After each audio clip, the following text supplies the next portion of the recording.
তাহসান ভাইয়ের ১০০তম যে নাটকটা কল্পতরুর গল্প, ওইটা আমার প্রথম নাটক ছিল। আমি কখনো কাউকে ফলো করিনি। আমাদের সিরিজের নাম হচ্ছে টানাপোড়েন। আর এটার কাজ আমরা শুরু করলাম আজকে ৩ দিন। ডিরেক্টর হচ্ছে বাপ্পি খান, তার সাথে আমার কাজ হয়েছে আরও কয় বছর আগে, অনেকদিন পর আমরা একসাথে কাজ করছি।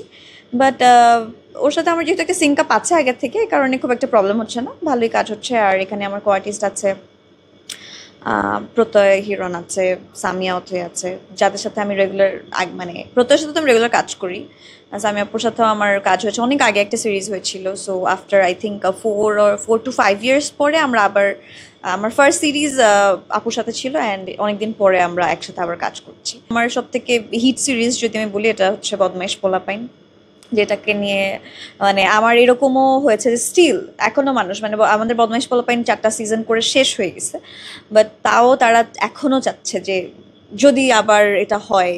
বা যখন আমরা মাঝখানে কিছুদিন গ্যাপ ছিল, তখন মানুষ পাগল হয়ে গেছিল লিটারালি, যেখানেই যেতাম একটাই প্রশ্ন যে বদমাইশ পোলাপাইন আবার কবে আসবে। এটা যদি সিরিজের ব্যাপারে বলি। আর নাটক তো আসলে যেটা মানুষ নাটক তো নতুন নতুন করে হয়, একটা নাটকের অ্যাপ্রিসিয়েশন পাই, তখন আরও ভালো লাগে, তখন ট্রাই করি আরেকটু বেটার কিছু করার। সো হ্যাঁ, দর্শকের কাছ থেকে সবসময়ই আসলে ভালো অ্যাপ্রিসিয়েশন পেয়েছি। করে ওরকম কোনো আইডল, মানে আমি আমার মতো করে কাজ করি। আমি কখনো কাউকে ফলো করিনি। হ্যাঁ, আমি সবার কাছ থেকে শিখি। আমি যখনই কারো কাজ দেখি বা কাউকে সামনাসামনি দেখি, আমি চেষ্টা করি তার মধ্যে যতটুকু ভালো গুণগুলো আছে, বা অ্যাক্টিংয়ের জায়গা থেকে যে একজন হয়তো ইমোশনাল সিন ভালো করে, একজন হয়তো রোম্যান্টিক সিন ভালো করে, সো যে যেটাতে বেস্ট না, আমার তার কাছ থেকে ওটাই মনে হয় যে আমি একটু শিখে নেই, একটু গ্র্যাপ করে নিই। ওভাবে করে করে ইভেন ইটস নট নেসেসারি যে সে অ্যাক্ট্রেস বা অ্যাক্টরই হতে হবে, সে যদি একটা নর্মাল মানুষও হয়, আমি অনেক অবজার্ভ করি যে সে কীভাবে কথা বলছে, কীভাবে খাচ্ছে। সো ওটা করে আমার অ্যাক্টিংয়ে আমি সেটাকে কাজে লাগাই। আমি আসলে অভিনয় করতে চাই, সেটা সিনেমা হোক, নাটক হোক, যেখানেই হোক।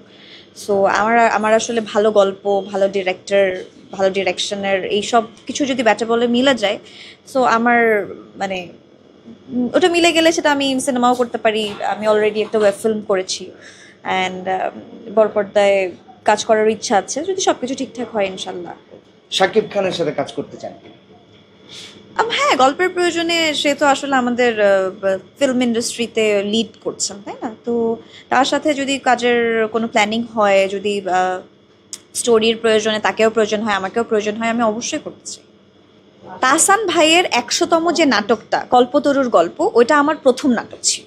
এটা আসলে যার যার চয়েস, এখানে আমার দেখার কিছু নেই। সে দুর্দান্ত একজন গায়ক, একই ধারে অভিনেতাও, তাকে আমি খুবই পছন্দ করি। সে এতদিন ছিলেন আমাদের মাঝে, কাজ করেছে, গান করেছে।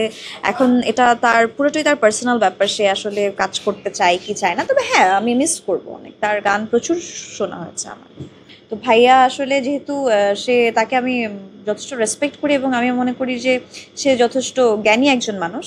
তো সে যেহেতু একটা সিদ্ধান্ত নিয়েছেন, তার পেছনে অবশ্যই কোনো কারণ আছে, এবং তার সিদ্ধান্তকে আমি সাধুবাদ জানাই। এটাই। তাহসান ভাইয়ের আলো যে গানটা, ওটা খুব পছন্দ। আমি অনেক আগের থেকে এই গানটা শুনি, এখনো শুনি। এটা আমার সব থেকে পছন্দের গান।